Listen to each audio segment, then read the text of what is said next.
आज हम इस वीडियो में बात करने वाले हैं प्रकाश का अपवर्तन क्या है तथा अपवर्तन के नियम क्या होते हैं। हमारे चैनल पर बने रहने के लिए सब्सक्राइब करिए। Science by Ankit Agrahari sir तथा साइंस के साथ साथ मैथ की भी वीडियो हमारे इस वीडियो में पढ़ती रहेंगी। मैथ और साइंस में आप लोग बिल्कुल परेशान ना होइए। मैथ और फिजिक्स पोर्शन तो हम बात करते हैं। अब चलते हैं टॉपिक की ओर। प्रकाश का अपवर्तन क्या होता है।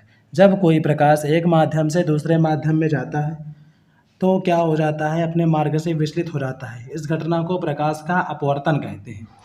देखते हैं परावर्तन में क्या होता था। जब कोई प्रकाश किसी पॉलिशदार पृष्ठ से टकराता है और टकराकर वापस चला आता है, उस घटना को प्रकाश का परावर्तन कहते थे। अपवर्तन में क्या होता है, जब कोई प्रकाश एक माध्यम से दूसरे माध्यम में जाता है तो मार्ग से विचलित हो जाता है, मतलब झुक जाएगा। इस घटना को प्रकाश का क्या कहते हैं, अपवर्तन कहते हैं, रिफ्लेक्शन ऑफ लाइट। आगे हम बात करते हैं। अब हम बात करें आगे जो है, दो स्थितियां होती हैं अपवर्तन की घटना में। एक बार प्रकाश विरल से सघन माध्यम में जा रहा होगा, एक बार सघन माध्यम से विरल माध्यम में जा रहा है। सघन माध्यम क्या होते हैं, जैसे कि हमारा बात करें हम, कांच हो गया, जल हो गया। विरल माध्यम में एयर हो गई, वायु हमारी, क्योंकि उसमें देखते हैं विरल माध्यम चारों तरफ कण क्या होते हैं, दूर दूर होते हैं, और सघन माध्यम में कण बहुत पास पास होते हैं, जल हो गया, कांच हो गया, ये सब चीज़ें। तो जब सघन माध्यम में जाता है प्रकाश, विरल से सघन माध्यम मतलब वायु से जल या कांच में जाएगा, तो क्या हो जाता है, अभिलंब की ओर झुक जाता है। ये क्या है, अभिलंब। और प्रकाश यहाँ से आता है और अभिलंब की ओर क्या हो गया, झुक जाता है। थोड़ा ऊपर जाना चाहिए लेकिन क्या हो गया, अभिलंब की ओर झुक गया। और एक बार क्या हुआ, जब हमारा प्रकाश सघन से विरल में जाता है तो अभिलंब से क्या हुआ, दूर हट गया। ये डैश डैश का मतलब ये है कि इधर आना चाहिए, लेकिन क्या हुआ, दूर हटा। इसलिए हमने इसको शो कर दिया है। क्या होती हैं, आपतित प्रकाश की किरण आई है और यहाँ पर अपवर्तित होकर क्या हुई, अभिलंब से दूर हटकर चली गई। अब हम बात करते हैं, ये क्लियर हो गया होगा कि क्या होती हैं ये जो है अपवर्तन घटना। अब एक बार बात करते हैं हम किसकी, लॉ ऑफ रिफ्रैक्शन, मतलब रिफ्रैक्शन है, ये रिफ्लेक्शन नहीं है, रिफ्रैक्शन, अपवर्तन के नियम। दो नियम होते हैं। पहला नियम तो सेम ही है, आपतित किरण, अपवर्तित किरण तथा आपतन बिंदु पर खींचा गया क्या, अभिलंब, तीनों एक ही तल पर स्थित होते हैं। देखते हैं ये क्या हुई, आपतित किरण, जैसे चित्र हमने बगल में दिखाया है, ये आप क्या हुआ, आपतित किरण, अपवर्तित किरण तथा आपतन बिंदु पर खींचा गया अभिलंब। ये आपतन बिंदु है, जहाँ पर तीनों बिंदु मिले हैं, आपतन बिंदु खींचा गया अभिलंब, तीनों एक ही तल पर स्थित होते हैं। देखते हैं चित्र में, तीनों क्या है, एक ही तल पर स्थित होते हैं।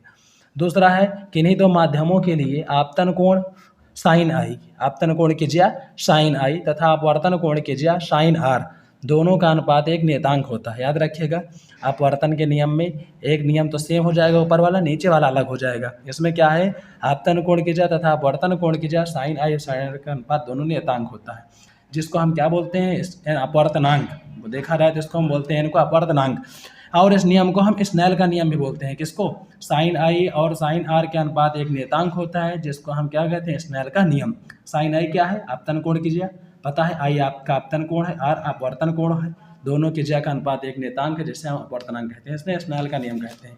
ठीक, अगला बात आती है, अपवर्तनांक दो प्रकार के होते हैं, निरपेक्ष अपवर्तनांक तथा सापेक्ष अपवर्तनांक। जब प्रकाश अपवर्तन निर्वात में से किसी अन्य माध्यम में होता है तथा आपतन कोण की ज्या तथा अपवर्तन कोण की ज्या के अनुपात को निरपेक्ष अपवर्तनांक कहते हैं। मतलब वही जो हमने पिछले बताया है, स्नेल का नियम संबंधित है ये पूरा।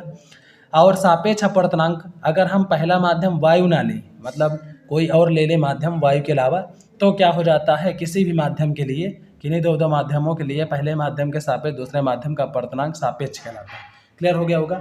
अगला है निरपेक्ष अपवर्तनांक तथा सापेक्ष अपवर्तनांक में क्या संबंध होता है। दो माध्यम है हमारे, माध्यम 1 और माध्यम 2, दोनों के निरपेक्ष अपवर्तनांक क्रमशः n1 व n2 है।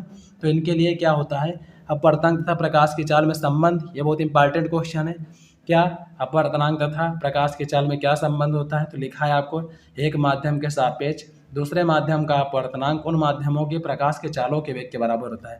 जैसे कि अगर हम बात करें ANG, तो C/V फार्मूला होता है, याद रखिएगा, N बराबर होता है C/V। अगर ANG देखें हम तो क्या हो जाएगा, VG/VA, याद रखिएगा, यहाँ पर VA। तो ये हमारा होता है, याद रखिएगा, ANG बराबर C/V, मतलब N बराबर C/V। और किस किस पर डिपेंड करता है अपवर्तनांक, प्रकाश की प्रगति पर, भौतिक अवस्था पर, ताप पर, प्रकाश के रंग पर। और अपवर्तन की घटना और भी किसी प्रकार है। अगर हम बात करें तो अब हम बात करेंगे एक वीडियो में हम कि क्या होता है प्रतिबिंब का बनना, कैसे प्रतिबिंब बनता है। अगले वीडियो में बात करेंगे हम प्रतिबिंब का बनना। ठीक, तो ये था हमारा पूरा अपवर्तनांक संबंधित, जिसको आप जो है नोट डाउन कर सकते हैं। क्रांतिक कोण क्या है, प्रकाश किरणों की उत्क्रमणीयता क्या होती है, फिर लेंस की बाद में बात करेंगे, पहले इतना ही ये हुआ। ठीक, इस वीडियो में बस हम इतना ही बात करते हैं, प्रकाश का अपवर्तन क्या होता है। अब अगले वीडियो में हम और बात करेंगे। धन्यवाद गाइज।